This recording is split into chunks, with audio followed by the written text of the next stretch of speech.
Thank you very much, Kathy. Well, one of the biggest sectors that will certainly feel the impact of today's interest rate hike is the property sector. Homeowners will now have to fork out more in these tough economic times to pay for their bonds. But while this scenario certainly favors property investors and banks, home finance experts, the Ooba Group, says there are still deals to be made in this tough property market if you are looking. Joining us is Rhys, Dyer, who is the CEO of Ooba Group, to talk us more about what this means. Certainly, homeowners, I want to start here. Homeowners did indeed get some money back in their pockets in early 2020 into 2021 before the rate hiking cycle, when interest rates were slashed in response to the uncertainties around COVID-19. But those days are long gone.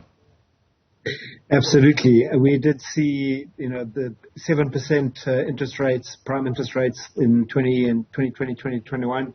We saw a huge influx of buyers coming into the market, mainly first-time home buyers taking advantage of interest or home loan repayments that were cheaper than the rentals they were paying. So definitely there was a good 2 years of great activity in the property market, and lots of new home buyers taking advantage of the low interest rates. Let's look at how today's interest rate will, in fact, affect homeowners' bonds. When you factor in the fact that there's a 75 basis point hike, now the repo rate is standing at 7%, notably higher than pre-COVID-19 levels. Talk to us about how much are we going to be forking out more, depending on how much your bond is. Sure. So if we just look at a R1 million bond, so for every R1 million bond that you have or home loan that you have, you're going to be paying an extra, pretty much an extra 500 Rand a month on your home loan. So if you've got a R2 million bond, you're paying an extra 1,000. That's just off the back of this 75 basis point increase.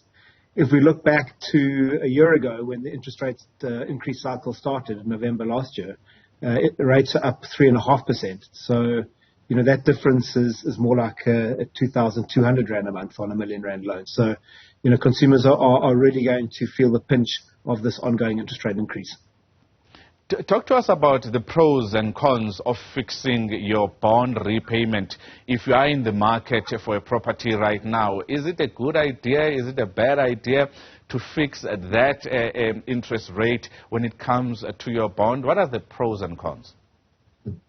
So I think the position where we are in now, where we've already seen sort of 3.5% interest rate increases, and hopefully, and I think most economists have indicated we're probably pretty close to the top of the interest rate climbing cycle. There may be another one or two small increases next year, but I think we're pretty much at the top. So I think to fix your rate now when we're pretty much done with any further significant rate increases would not be that wise. So I think much better to ride the interest rates from here onwards, and we'll likely see interest rates start reducing towards the end of next year and further thereafter. So I certainly wouldn't be advising fixing at the moment. Ooba Group, in your statement, you say today that while this hike does put additional pressure on consumers, it is advantageous for some property investors, and there are still deals to be had in this competitive lending environment. One would think that such hikes actually discourage home buyers from getting into the market. Yeah, they definitely do. So there's no doubt about that. And when compared to other, forms of where to live, so, rentals, etc., as the interest rate increases, your home loan repayment goes up. It clearly does discourage homeowners. And we have seen in our business demand for new property, demand for new home loans drop somewhere between 15 and 20% year on year at the moment. So definitely demand is down. But, it's the start of another cycle. So once demand drops, prices start dropping, and we've already started to see that. and it becomes very much a buyer's market. So buyers can negotiate much better prices on property, and the cycle begins again. And as property prices fall, more buyers start buying again, and that then, the market starts again. So I think for as long as you have affordability, and you can afford the home loan, it's not a bad time, given that we're probably at the top of the rate hiking cycle. What is the right affordability metric that you would advise for potential home buyers? Is it 30% of their income? Is it 25%? What is the right nub where it would be safer for home buyers to actually consider? Sure. So 30% of gross income is the benchmark. But the reality now is it's become a lot more scientific. So, when banks assess affordability, they take net income after tax, reduce that income by all the expenses that you have, and you have what's left is called a net surplus income after all your costs. And that amount needs to be able to be enough to meet your home loan repayment. So, but I would advise any homeowner, if they're thinking about getting into the market, to get pre-qualified. Ourselves and all the other originators offer pre-qualification services, and there we can actually sit with the homeowner and really work out what they can afford and what size property they can afford off the back of their income. A question that's always there, Rhys, is the market now a buyer's or a seller's market, and where does it favor the market when it comes to an interest rate hike? This is the 7th consecutive one, so one would think that it actually favors home sellers.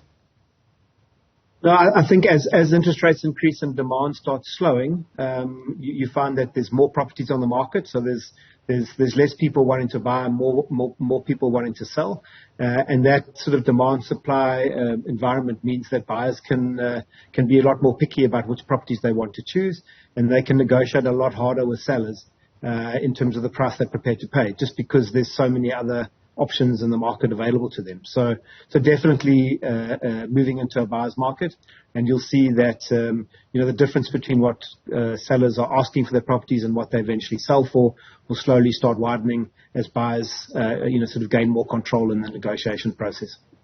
The prime lending rate now is at 10.5%, and we were talking to a couple of experts and economists about the prospects of more interest rates hikes in the new year.